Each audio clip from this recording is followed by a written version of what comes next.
Hi, it's Hannu the Edumacating. Today is the 6th of December, which is the Finnish Independence Day. In 1917, on 6th of December, is when Finland was declared independent from the Bolshevik government of Russia, which was soon to become what we know as the Soviet Union. And to commemorate Finnish Independence Day, I decided to share with you 10 facts you probably didn't know about Finland. Fact number 1 that you probably didn't know about Finland, and this is a big one, so I wanted to get it out of the way.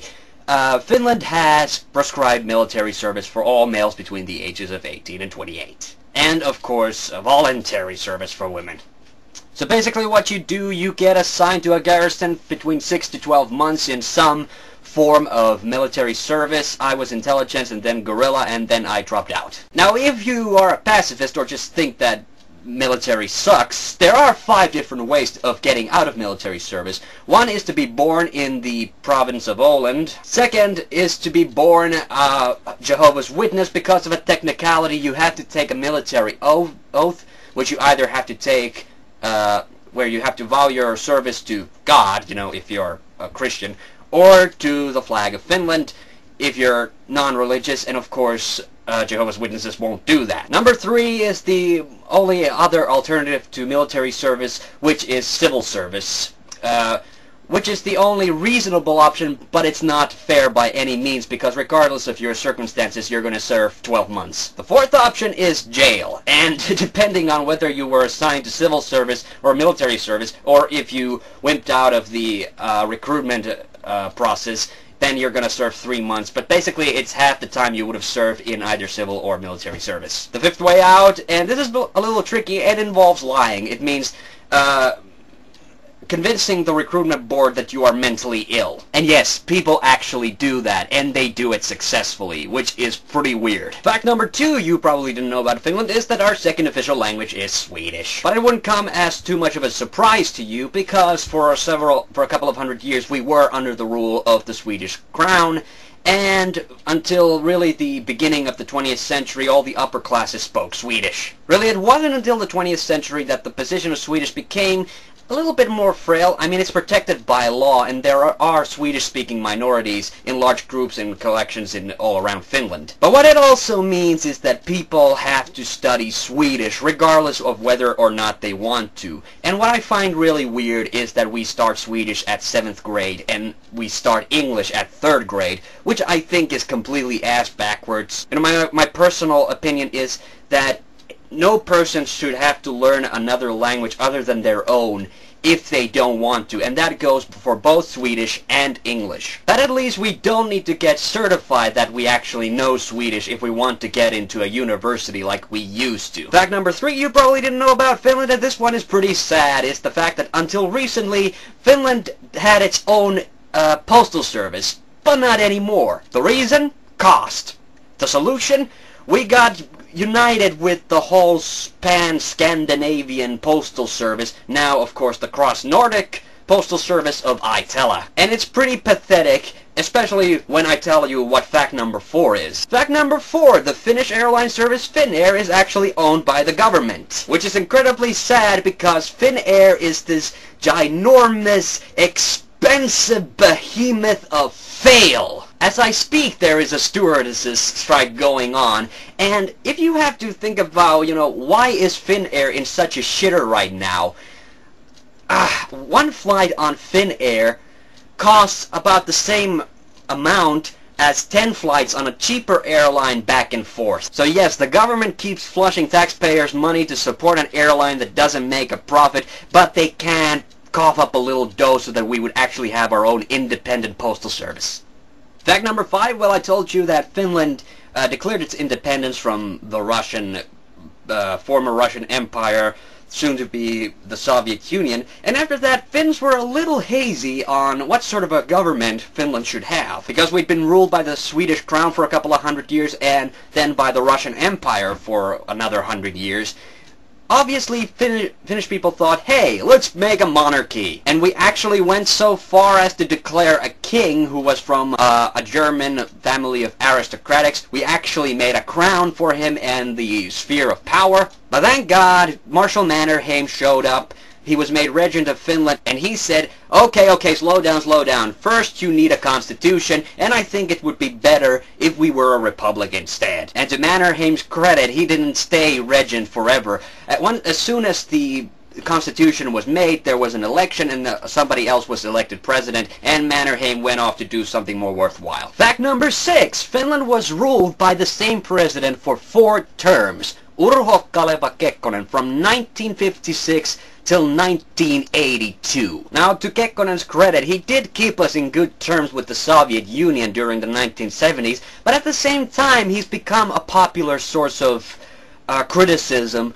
for basically his political biases and the fact that he hold all the power to himself, and it's because of him that the law that prevented anyone from being elected for the 3rd time was put into effect. Now, if you're wondering how does somebody become president 4 times over, well, the first time he was elected the normal way, second time he was given emergency powers, third time he was the only real re-election, the 4th time nobody wanted to run against him because they figured that they didn't stand a chance. And technically Kekkonen only ruled for 3.5 terms because by the end of his presidential career he was becoming increasingly senile and increasingly ill. And the changes made to the constitution after he stepped down made sure that no president since would have had as much decision power as he did. In fact, the position of President of Finland in many ways is more representational than anything. Fact number 7, Finland has only ever won the Ice Hockey World Championships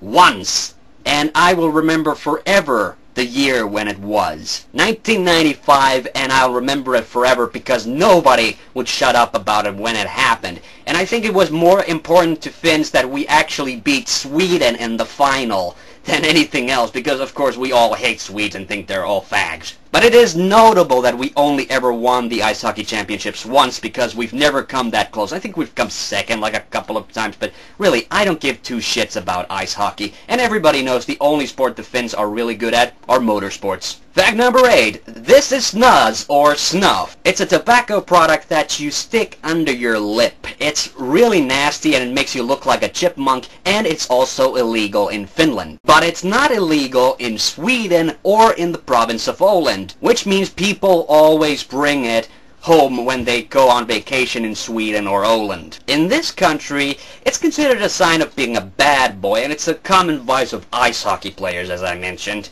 to use this stuff, and it is pretty fucking disgusting, not just because of the way it makes you look, but also because the coughed off snuff looks like cat turds. But ironically, in Sweden it is apparently a vice held strong by stay-at-home moms. I don't know if that gets anybody to kick the habit, but I just wanted to point that stuff out because I don't use snuff, I've never used snuff, I think it's fucking disgusting, and really, it is just, ooh, nasty. Number 9, we've talked about Åland before. You don't have to do your military service if you're there. You can get snuff if you go there, and really that's the only reason anybody goes to Åland.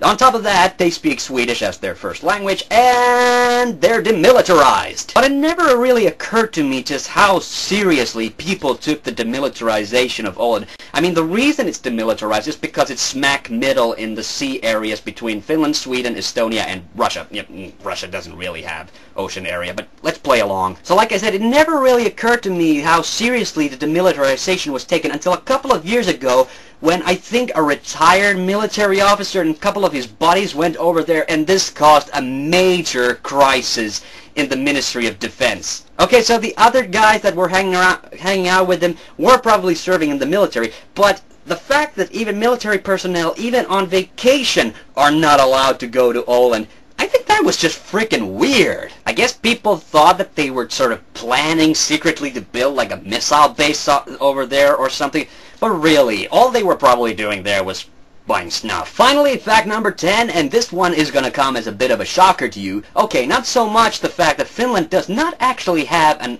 its own national motto, which is not really surprising considering that we've been under the rule of 2 different kingdoms, well, a kingdom and an empire, and that we just became a republic out of the blue. But even more surprising is that we don't actually have an officially declared national anthem. But we do have a de facto national anthem the Our Land song, or Maamelaulu, de facto meaning that it's used everywhere where there is a Finnish sporting event. Now there are some groups that actually think that Jean Sibelius's Finlandia should really be the Finnish national anthem, which I find a completely retarded idea. I mean, sure, it's sort of ironic that our national anthem was originally written in Swedish, and that it was originally a drinking song like the American national anthem, which means that we're actually in pretty good company when it comes to national anthem making. And often confused with the Finnish national anthem is the Pori March, which is actually what Finland uses in the official military marches.